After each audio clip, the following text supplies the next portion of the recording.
So students, let us start the first topic, that is measurement. So measurement.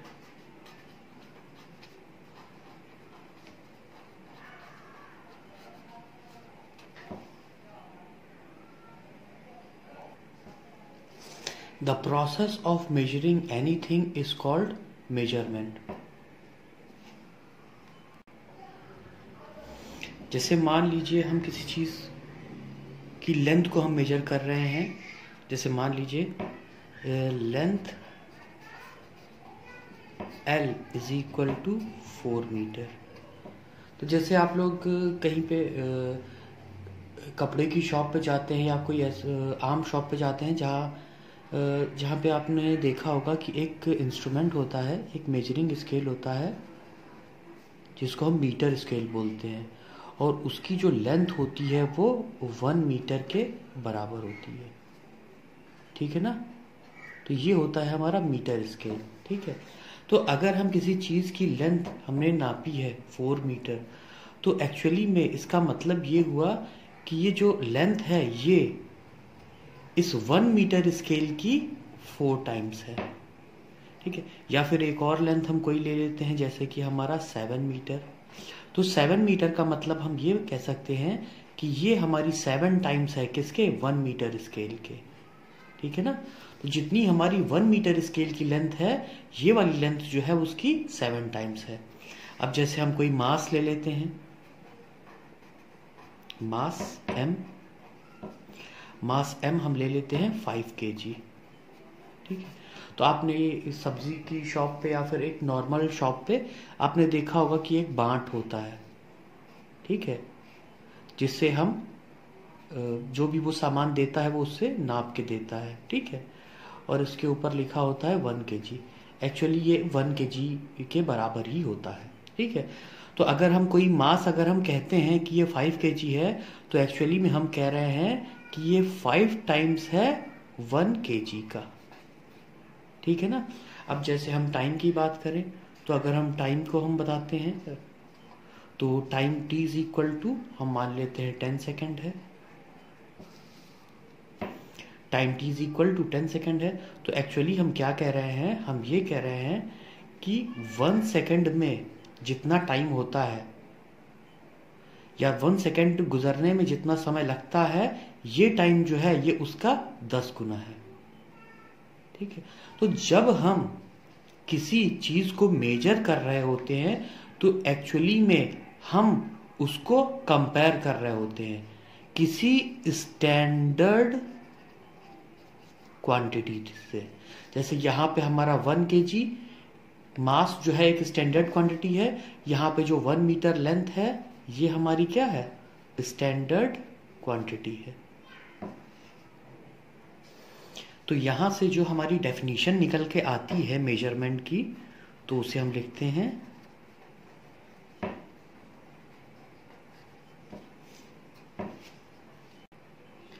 तो measurement क्या होता है जो हमने अभी स्टडी किया उसके अकॉर्डिंग जो डेफिनेशन हमारी बनती है, the comparison of any physical quantity with a standard quantity of the same kind is called measurement. तो एक्चुअली में मेजरमेंट क्या है, एक स्टैंडर्ड क्वांटिटी हम सेट कर देते हैं और उसी स्टैंडर्ड क्वांटिटी से कंपेयर करके हम किसी लेंथ को बताते हैं। ठीक है। जैसे कि हमने ऊपर वाले एग्जांपल्स में बताया है। तो ये हमारा होता है मेजरमेंट। अब ये जो हमारी डेफिनेशन है, the comparison of any physical quantity with a standard quantity, तो ये जो यहाँ पे जो स्टैंडर्ड क्वांटिटी आई है यही हमारी होती है यूनिट। यहाँ पे हम हैश करके लिखेंगे द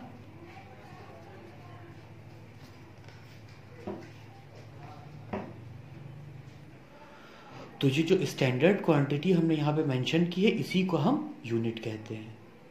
ठीक है ना। तो ये हो गया हमारा मेजरमेंट। ठीक है। अब हम अपने नेक्स्ट टॉपिक पे जाते हैं और हमारा नेक्स्ट टॉपिक है ऑर्डर ऑफ मैग्नीट्यूड। जब कभी हम किसी फिजिकल क्वांटिटी को हम मेजर करते हैं, ठीक है, तो हम उसे कैसे लिखते हैं, हम उसे इस फॉर्म में लिखते हैं a इंटू 10⁻⁵ और यहाँ पे हमारी फिजिकल क्वांटिटी क्या है, ये x। So x is equal to a into 10⁻⁵। ठीक है ना। जहां पे ए हमारी क्या है, ए की जो वैल्यू होती है वो हमारी 0.5 से बड़ी होगी और 5 से छोटी हो सकती है या बराबर हो सकती है, ठीक है। अगर ए की वैल्यू इस तरीके से है तो जो 10 की पावर होगी that is B, then B is called the order of magnitude.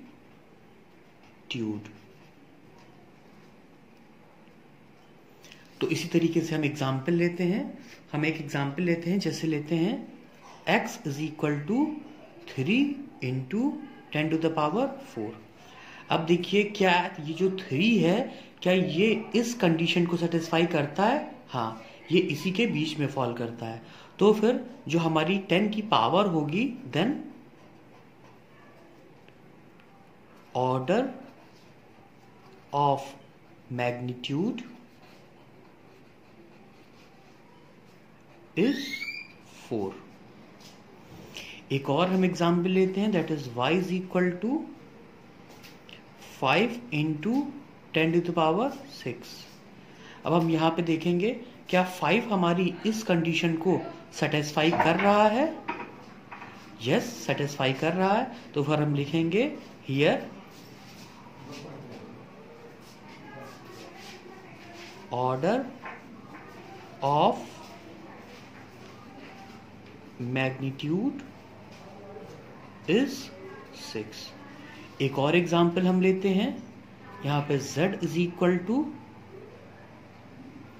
7 into 10 to the power 7 लेते हैं। तो यहां पे इसका ऑर्डर ऑफ मैग्नीट्यूड निकालने के लिए पहले हमें ये देखना पड़ेगा ये जो 7 है क्या ये इस अबव कंडीशन को सेटिस्फाई कर रहा है? 7 इसके बीच में नहीं आ रहा है। तो क्या हम इसको कुछ रीअरेंज कर सकते हैं? हम इसे रीअरेंज कर सकते हैं। हम यहाँ पे 0.7 इसे लिख सकते हैं और यहाँ पे 10 टू द पावर 8 लिख सकते हैं। हाँ बिल्कुल, ये दोनों इक्विवेलेंट हैं। और ये जो है, ये जो हमारा 0.7 है, ये अबव कंडीशन को भी सेटिस्फाई कर रहा है। तो अब हम यहाँ पे जो 10 की पावर है उसे ऑर्डर ऑफ मैग्नीट्यूड लिख सकते हैं। तो इस केस में जो ऑर्डर ऑफ मैग्नीट्यूड है हमारा, वो हमारा 8 है। एक और एग्जाम्पल ले सकते हैं, जैसे कि हम एक क्वांटिटी ले सकते हैं अल्फा इज इक्वल टू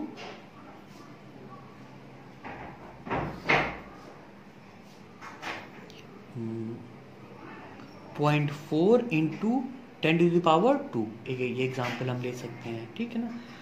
तो यहां पे क्या ये जो है 0.4 क्या ये अबव कंडीशन को सेटिस्फाई कर रहा है? ये जो अबव कंडीशन है क्या ये इसको सेटिस्फाई कर रहा है? नहीं सेटिस्फाई कर रहा है। ये जो 0.4 जो वैल्यू है, ये जो 0.4 वैल्यू है ये इससे छोटी है, ठीक है। तो हमको इसको कुछ ऐसा अरेंजमेंट करना होगा कि इसकी जो वैल्यू हो वो उसके बराबर आ जाए। तो इसको हम लिखेंगे 4 इंटू 10 टू द पावर 1। हाँ, अब ये जो 4 वैल्यू है ये इसके बीच में फॉल करती है। तो हम ये कहेंगे कि यहाँ पे ऑर्डर ऑफ मैग्नीट्यूड हमारा है वो 1 के बराबर है। तो यहां पे हमारा ये होता है ऑर्डर ऑफ मैग्नीट्यूड, और यहां पे हम अपने ऑर्डर ऑफ मैग्नीट्यूड के टॉपिक को पॉइंट आउट करते हैं। Now the next topic is physical quantity.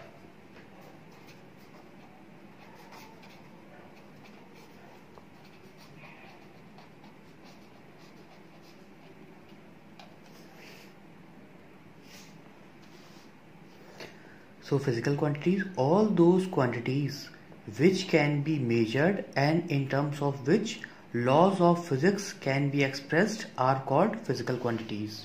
तो इसका एग्जाम्पल है हमारा लेंथ, मास, एक्सेलरेशन, वेलोसिटी, फोर्स एटसेट्रा। तो ये हमारी ये जितनी भी हमारी ये क्वांटिटीज हैं इन्हीं को हम फिजिकल क्वांटिटीज़ बोलते हैं। तो वो क्वांटिटीज़ जिसको हम मेजर कर सकते हैं और जिसकी मदद से हम लॉज ऑफ फिजिक्स को एक्सप्रेस करते हैं, वो सारी क्वांटिटीज़ हमारी फिजिकल क्वांटिटीज़ कहलाती हैं। अब फिजिकल क्वांटिटीज़ ब्रॉडली हमने 2 पार्ट में उसे डिवाइड किया है। तो हमारी आ जाती हैं physical quantities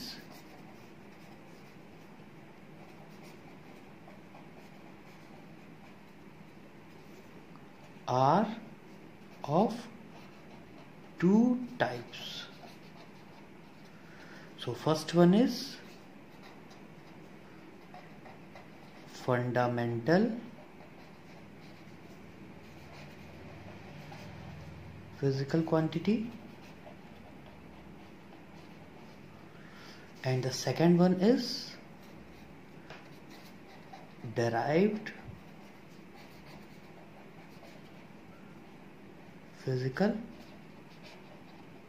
quantity.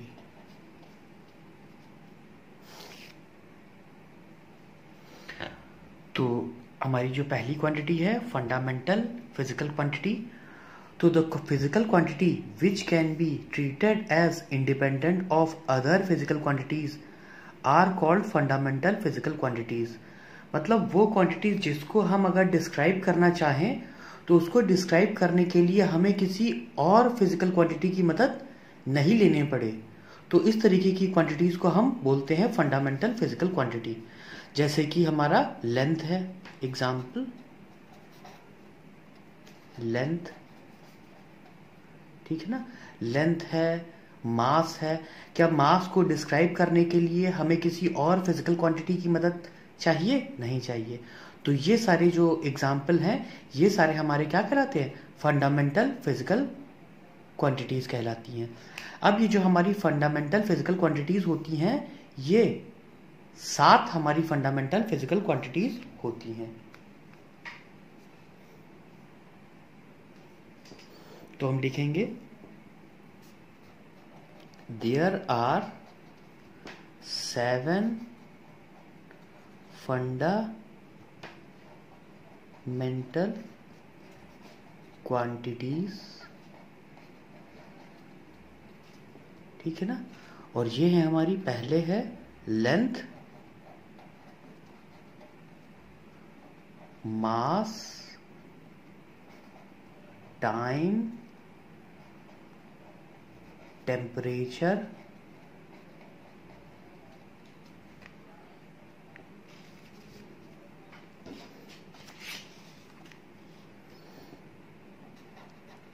Current,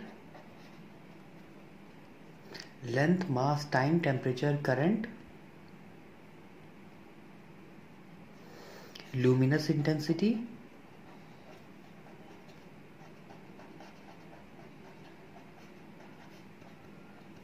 and amount of substance।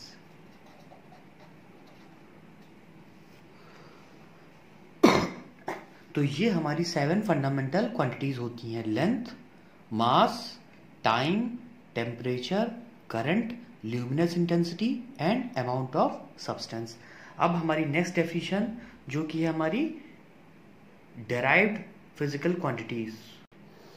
तो अब हम डेराइव्ड फिजिकल क्वांटिटीज को डिस्क्राइब करेंगे। तो the physical quantities which can be described with the help of one or more fundamental quantities are called derived physical quantities। इसका example लिखेंगे हमारा, जैसे कि हमारा फ्रीक्वेंसी है, फोर्स है, एक्सीलरेशन है, एटसेट्रा। तो ये हमारी होती हैं डेराइव्ड फिजिकल क्वांटिटीज। अब हमारा जो नेक्स्ट टॉपिक है वो है हमारा सिस्टम ऑफ यूनिट्स, ठीक है। तो बेसिकली यहाँ पे जनरली हम लोग 3 तरह की सिस्टम ऑफ यूनिट्स का यूज करते हैं। एक हमारा सिस्टम ऑफ यूनिट होता है हमारा एमकेएस सिस्टम ऑफ यूनिट, एक होता है हमारा सीजीएस सिस्टम ऑफ यूनिट, और एक होता है हमारा एफपीएस सिस्टम ऑफ यूनिट्स। तो एमकेएस सिस्टम ऑफ यूनिट्स में क्या होता है, एमकेएस सिस्टम यूनिट्स में जो लेंथ होती है वो हमारी मीटर में होती है, जो हमारा मास होता है वो हमारा किलोग्राम में होता है, और जो हमारा टाइम होता है वो हमारा सेकंड में होता है। फिर हमारा आती है CGS system of unit. CGS system of unit as the name suggest, C for centimetre, G for gram and S for second. तो जो हमारी लेंथ होती है वो हमारी सेंटीमीटर में होती है, जो हमारा मास होता है वो हमारा ग्राम में होता है, और जो हमारा टाइम होता है वो हमारा सेकंड में होता है। और जो थर्ड सिस्टम ऑफ यूनिट बहुत कॉमनली यूज की जाती है वो होती है FPS, that is F for foot, P for pound and S for second. तो इसमें लेंथ जो होती है वो फुट में मेजर की जाती है, मास हमारा पाउंड में मेजर किया जाता है, और टाइम हमारा सेकंड में मेजर किया जाता है। अब जो हमारे सिलेबस में जो सिस्टम ऑफ यूनिट है वो है इंटरनेशनल सिस्टम ऑफ यूनिट्स। अब हम उसके बारे में पढ़ते हैं। तो जो हमारा एसआई सिस्टम ऑफ यूनिट्स होता है तो इसको हम डिफाइन करेंगे। The international system of units is the extended form of MKS system of units. It is based on the 7 basic units and 2 supplementary units.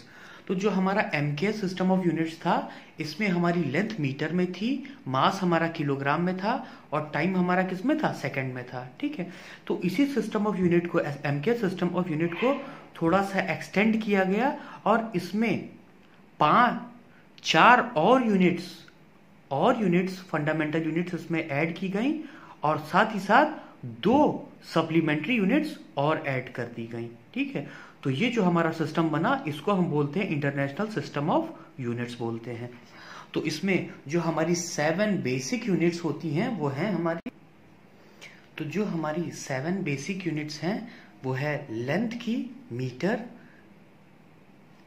मास की किलोग्राम, टाइम की second, temperature की kelvin, current की ampere, luminous intensity की candela, amount of substance की मोल।